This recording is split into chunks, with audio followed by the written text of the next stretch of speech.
All right, let's talk Jordan Love, Green Bay Packers. It was a disaster. It was a great comeback, and then it was a disaster. Let's talk about everything. What went wrong? What went right? How they were able to, come back from a difficult situation. Like this is what happened right off the bat. This is kind of where the issues were arising. We're third down and 8. I just feel like this is kind of a history now of Green Bay of just receivers not getting open consistently.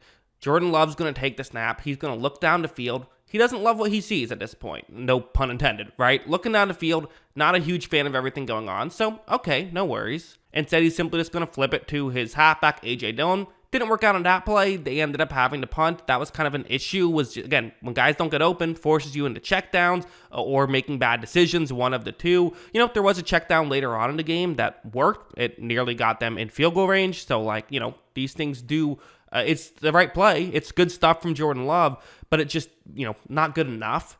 And then if you want to criticize him, something like this is a way to do it. And let's be honest, Packers have made some enemies over the years. I'm sure there are people who do want to criticize him. Well, here's a play you can criticize him for, but also still going with what I said of kind of him being in tough situations where it's going to be a good concept. I actually thought Matt LaFleur did a great job calling plays in this game. I thought he was consistently dialing the right plays up and they just weren't always hitting because at the end of the day, your players do have to make the plays. Sure, you can, play calling does matter, obviously, but at the end of the day, players have to make the plays. This play concept, it's man coverage, and they're going to have a receiver who's going to run from the offense's, he's already on the offense's left, but he's going to run all the way out towards the outside of the numbers. That's really where Love wants to make this throw, as there will be traffic kind of underneath, and hopefully they can get him open. As you see, Love takes the snap. He is going to look in that direction. He fires in that direction, and there is a window, right? It's just not very big, and I think that's kind of the main takeaway I would come away with in this game is it's not fair to say, well, there was never any opportunity. No one was open. No, there were opportunities like this where you have a player open, but you need a perfect throw here. And Jordan Love's throw is a bit underneath and it falls incomplete. So again, you can criticize Jordan Love for that. Absolutely, there's criticism that's valid here by Jordan Love. At the same time, it wasn't it's a tough situation, and you're expecting a young quarterback to make tough plays. And I do think it is it's just weird evaluating Love, right? Because on one hand, he's very young. He's playing in his first NFL, season where he's a starter. You don't expect him to come in and look perfect and polished right away. At the same time, though, he's in year 4, right? So it's sure, you're not, you're young, but you're not as young as some other players.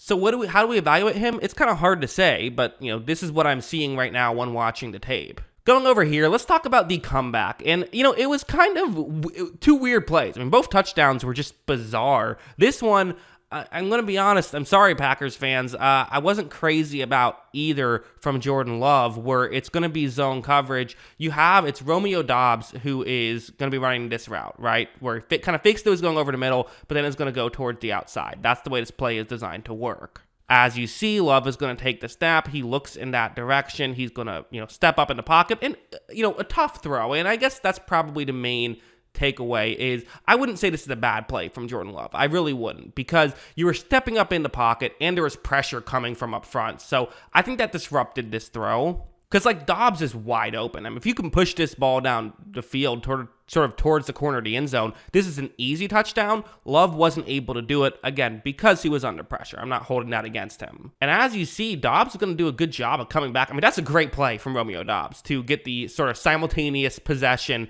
which is a word that I'm sure Packers fans are having Vietnam-style flashbacks hearing that after, the whole Hail Mary thing. This one a little bit different, though. This one was a touchdown. I thought they got the call right. Great stuff from Romeo Doubs to kind of help out Jordan Love. Wasn't a bad play by Jordan Love. At the end of the day, give your receiver a chance, and Romeo Doubs showed why you should do that. The other touchdown, though, while equally weird, I would say was a very impressive play from Jordan Love, in my opinion. So it's, again, going to be trying to get the ball to Romeo Doubs, where you have it's just a simple pick play. 4th down and 2. I mean, huge play in this game, right? You convert, you're probably scoring a touchdown. You're probably taking the lead, right? If you don't, well, then Denver's up 6. They can try to milk the clock. It's just a big play in this football game. Jordan Love takes the snap, and it's kind of working. On one hand, Romeo Doubs is wide open, right? There is absolutely nobody in coverage near him, but there is a Denver defensive lineman who is in between Love and Doubs. So while it's a play that in theory works, this is kind of the weird thing about football. Is sometimes these situations happen, and for Jordan Love, well, okay, no worries. Watch what he's going to do. Watch him fake overhand throw sidearm and gets to this spot where Doubs has the football right in front of his hands. I actually think that fake was so good, though, and Doubs is so close, it kind of fooled him a little bit. He did get his hands up, but I think that might have been an issue. However, it grazes off of Doubs, still ends up as a touchdown on 4th down and 2. What a bad break by the Denver Broncos, but also it would have been kind of lucky if they, got away with a dropped pass there. To me, that play was a good enough pass for a touchdown. So even though it didn't go exactly as planned, I'm still going to give Love credit for that one. And it was looking good. I kind of think in many ways, if the game ended here, even if the Packers still lost, let's just say, for example, the Broncos killed the rest of the clock and kicked the field goal as time expired, we'd be sitting here saying, hey, you made some plays. I actually thought that Love's worst drive was the final drive, in my opinion. Going over here, again, it wasn't a disaster. He's a young player making young player mistakes. This is a good example of it, where what's going to happen is, so this is a zone coverage play. You see the route on the screen and how it can, how it can work, how it can get into a gap in coverage. Okay, cool. Well, let's see if he can get it done. I'm going to go over to this other angle. I think this will give a better example of showing what can work, how this play worked, where watch what happens. Watch as you're going to see Christian Watson. He gets wide open. He does. But Jordan Love, he was looking at the more over the middle route, which I don't really know why. I don't know why you're not getting to Christian Watson quicker there, in my opinion. I think he should have waited a little bit too long there, and that would have been a big conversion because, again, that was 2nd down and 20. You could have had a 3rd down and 10 situation, maybe even a situation where you're a little bit closer and you can think about getting 5 yards and just being able to kick a long field goal, even if you don't get the 1st down. So this was a tough play by Love.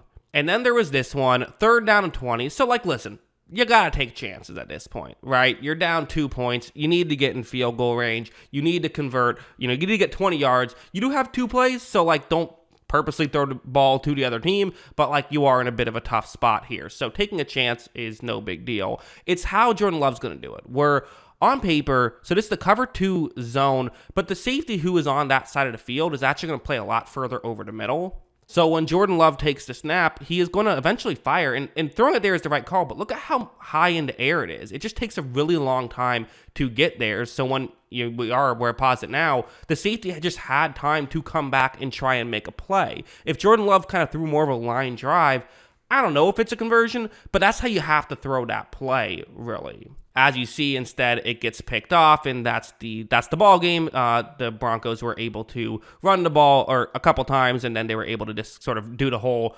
quarterback scrambles for a second, throws it into, into sideline, and that was all she wrote. That was the end of the game. Tough loss for the Green Bay Packers, as they nearly had it, weren't able to get it done. And for Jordan Love, he's still just playing like a young player. I mean, that's just it is what it is.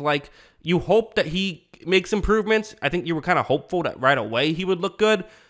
Is he going to get better? Is he not going to get better? That's kind of the question. But as of right now, I would say there's a lot of room to get better, which is a good thing or a bad thing. I'll let you be the judge. But yeah, those are my thoughts. What are yours? Let me know in the comments below. Always love hearing from you. And of course, as always, thanks for watching.